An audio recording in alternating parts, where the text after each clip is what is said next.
Yo, what is good, everybody? What's going on? This is Love from Love, Life in the Game, coming at you guys with another reaction video. And in this reaction video, I'm going to react to a segment of the Cocktail Queens.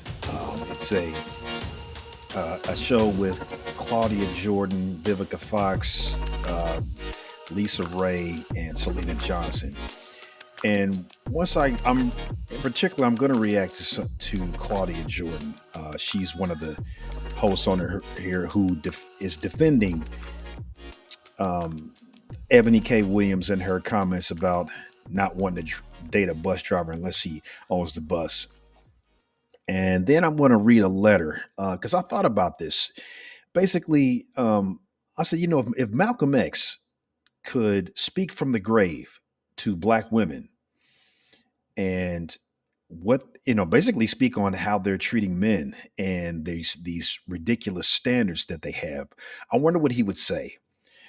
And so I have a letter here that I'm going to read towards at the end of this. Before I go any further, you guys please hit the like, share, and subscribe button. Again, I'm new in this space. This is my third video, and I really need the support for the channel so I can continue to put out this content. So here we go. I'm going to play this clip and then I'm going to speak on it. This is Claudia Jordan and her response to the backlash that Ebony K. Williams has been receiving. It's turning up. Claudia, what do you think? Actually, I think if people were being honest, a lot of people would agree with her. But, because someone else did it, we can all point at her and be like, aha, she's being mean. She's putting down the bus driver community. This woman is a woman that went to college and universities and got her several degrees and is a lawyer that probably makes a lot of money.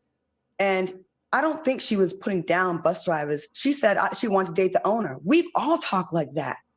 And I think if we keep it honest, white women don't have to explain this kind of stuff. But when black women do it, we want them so quick to say they're down an entire community. It's so dramatic. I'm gonna tell you why, because I'm gonna first start with what she said about why white women don't have to do this.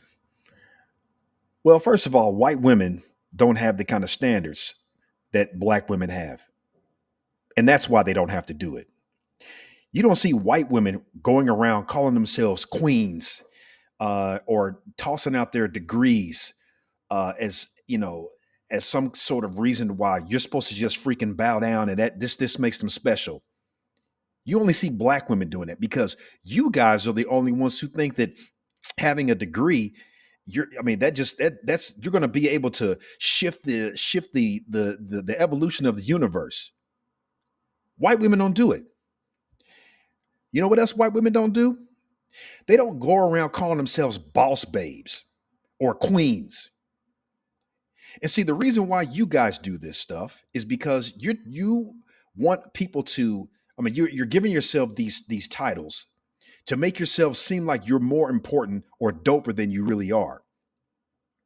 Let me, for the women that agree with this garbage that what she just said, let me explain something. If you call yourself a queen and you want to throw out these accolades and to make yourselves feel important or entitled, I'm gonna tell you what makes a legend, because I think it really applies here.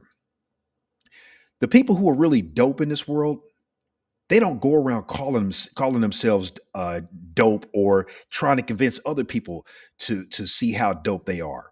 You know why? Because when you really are dope, other people will tell you how dope you are. Your body of work shows how dope you are. The way you move and navigate through society shows how dope you are. The things that you've accomplished shows how dope you are. Now I'm a sports fan. I'll give you guys an example. Barry Sanders was one of my favorite NFL players of all time. You're not going to find very many people on this earth who didn't think that Barry Sanders was the greatest running back who ever played in the NFL.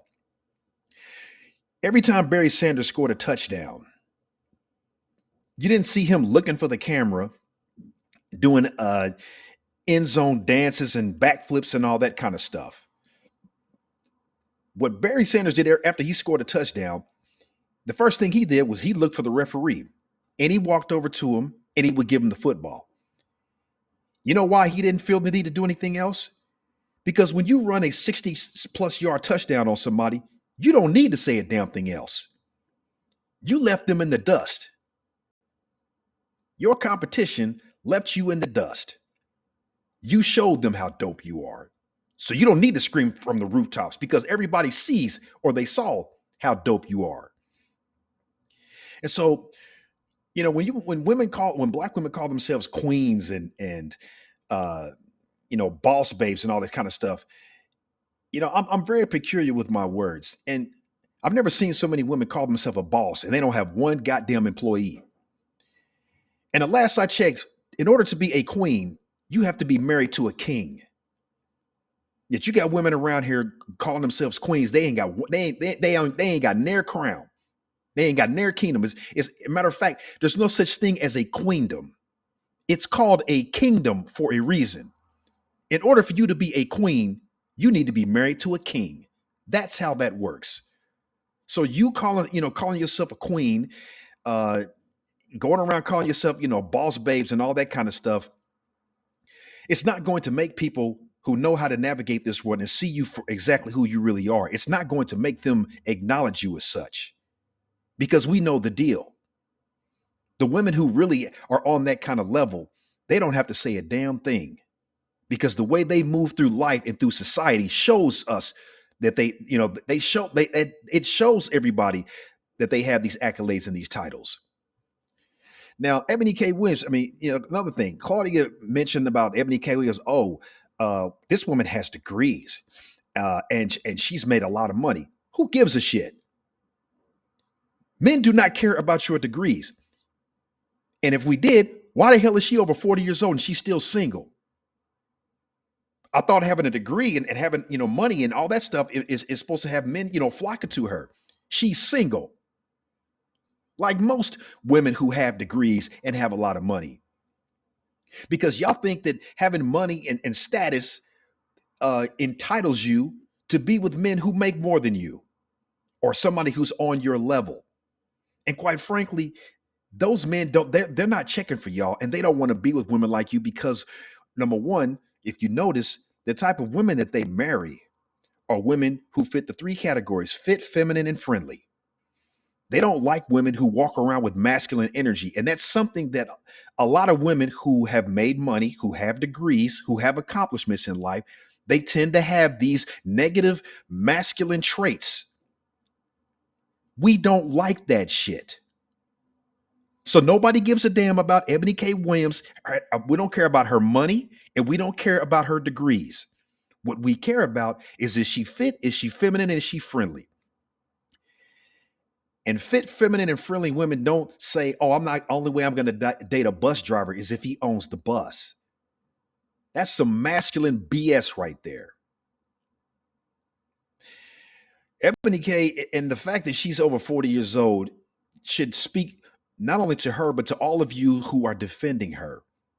The fact that she's single and over 40. The fact that she can't get a man and keep a man over 40 with all of her accomplishments, degrees, and money. That should tell y'all something. That men, we don't give a damn about that stuff. Because what we value in women is something that you cannot tie to a dollar sign. If you don't have the skills to turn a house into a home, if you don't know how to treat a man and know how to value things about him that have absolutely nothing to do with the size of his bank account, what good are you? The only thing you're good for is recreational use, and that's why you're single. Because men do not want to date themselves. We do not like masculine women. So, it amazes me how, women like Claudia, Black women in particular, the lengths that they will go through, the mental gymnastics that they will go to try to defend the actions of another Black woman, no matter how ridiculous or absolute fuckery it is. I mean, it's really amazing. And like I said, and y'all, I'm gonna tell you why we have so many women, especially black women, who think the way that Ebony K. Williams and apparently Claudia Jordan and all of those who defend her, the way they think. I'm just gonna say this with my full chest. I believe your mothers have failed you in most cases because you, most of you have grown up. I'm willing to bet everything on this. I'm willing to bet most of you grew up in a household where your father wasn't there. And it was probably a situation where your mother left. And then you have mothers who are telling their daughters, go to school and get an education, get a degree. Don't worry about no damn man. You go make that bag. You go make that money. And that's why half of y'all are out here singing these stupid ass songs from TLC like, I don't want no scrub. And Beyonce's, I'm independent. There is no such thing as an independent woman, okay? Or man for that matter. No one is independent. If you guys want to see an example of what being independent is, about the closest thing you're going to see as far as that goes is that movie with Tom Hanks when he was stranded on the island all by himself. And his ass damn near went crazy. You're not independent. And the pandemic should have showed you that. You all this independent stuff, I'm gonna tell you when it goes out the window. When your car breaks down, when something, the plumbing needs to be fixed, when there's a pandemic, yeah, when anything that has to do with infrastructure that breaks down, when your lights go out, a fuse breaks or whatever, that's when all this independent BS stuff goes out the window. So that being said, I have a letter I'm going to read right here. And I basically, if Malcolm X were alive today, if he could speak from the grave, I believe this is what he would say to black women. Dear black women, I write this letter to you with the utmost respect, admiration, and concern for our collective well-being. As a staunch advocate for our rights and liberation, I am compelled to address a topic that I believe warrants our attention and introspection. It is a matter that affects our relationships, self perception, and the progression of our community as a whole. Firstly, let me express my deep appreciation for the extraordinary resilience and strength that you embody. Throughout history, you have shouldered burdens and faced injustices with unwavering courage. However, I implore you to consider an aspect of our struggle that might hinder our progress: the criteria we use when choosing partners. We live in a society where financial status and material possessions often dictate social value. It is understandable that many of us desire stability and security in our relationships. Yet, we must be cautious not to fall into the trap of measuring a person's worth solely by their economic standing. This mindset perpetuates a cycle of materialistic judgments and undermines the essence of genuine love and companionship. Sisters, I urge you to evaluate the qualities that truly matter in a partner, looking beyond superficialities and societal expectations. Seek individuals who share your vision and principles and aspirations. Consider the content of their character, their kindness, integrity, and their dedication to self improvement and community upliftment. By limiting ourselves to narrow definitions of success, we risk missing out on the potential for meaningful connections and personal growth. A person's financial situation does not define their ability to be a loving and supportive partner. I'm going to say that one more time. A person's financial situation does not define their ability to be a loving and supportive partner. Love, understanding, and respect are the foundations upon which lasting relationships are built, not the size of one's bank account. And I'm going to say that again. Love, understanding, and respect are the foundations upon which lasting relationships are built, not the size of one's bank account. Furthermore, when we dismiss potential partners based on financial status alone, we inadvertently perpetuate divisions within our community.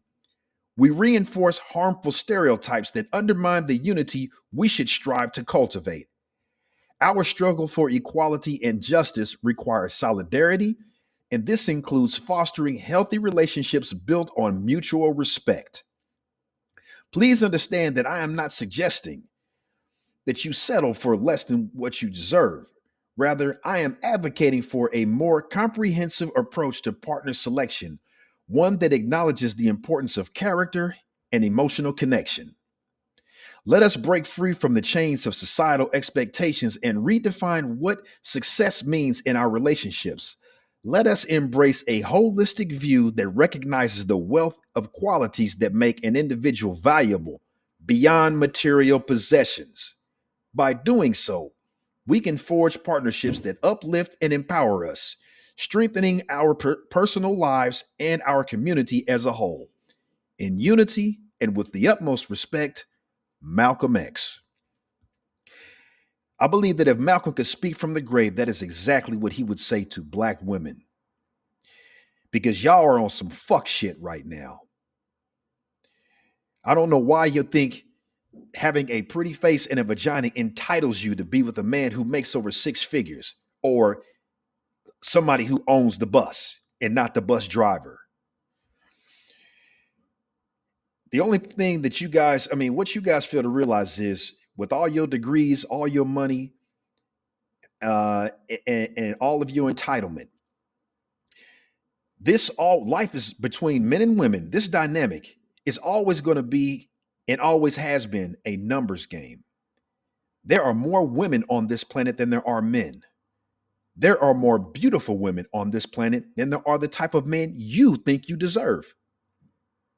So you can call yourself the prize or the queen, but the truth of the matter is, men are waking up. We know who the real prize is. It's not you, it's us. Because what makes something valuable is not something that's in abundance, it is something that is rare. So you can, keep uh, all this, this drive to go get a degree and being successful and chasing money and bags and all this, having hot girl summers and all this superficial stuff, all you want to. That all that crap has an expiration date on it. This world right now, especially in America, here in the West, there are plenty of women out here who thought the way that you did, the generation before you, who are in their 40s and 50s, who are going home to empty beds and are depressed because they can't find a man. And they wasted all their prime years up in the club, living their hot girl summers, living their so-called best life, not worried about a man, thinking they don't need a man. And then when they hit that wall, 30, 35 years old, whatever the case may be, thinking that, they're going to be able, excuse me, they're going to be able to just magically get Prince Charming when Prince Charming is going to go for somebody who's 10 years younger, who don't have none of the baggage you got, who don't have any of the attitude that you have. And we can go in other countries and find this plentifully. Bottom line, y'all better step your game up because the word is out. Women in other countries love us. They treat us with respect and they know how to value things about us that don't have anything to do with money. So you can sit here and make all the faces you want to, make all the videos on how much you hate or shaming men like the Passport Bros and MGTOW and men who want to go overseas. You can do all this stuff all you want to. But the only way you're going to get a man or to even stop that from happening, you're going to have to become better. And to piggyback off of what Claudia said about white women and them not having to settle for things like that. I'm gonna tell you something else white women are doing. I want you to take a trip down to Atlanta. White women and women outside of the black community, they're actually taking classes in college to learn how to please black men. They're learning how to cook soul food. They're learning about the culture. They are learning how to cater and take care of a man. And what are y'all doing? Y'all don't even compete for us. All y'all do is tell us we're all trash. Well, I'm here to tell you those days are over, because now you're going to get a response. And the response is, you better get your shit together, because we're not taking it anymore. That's all I got for the show today. Again, if you guys like the content, please hit the like, share, and subscribe button. There will be more content to come.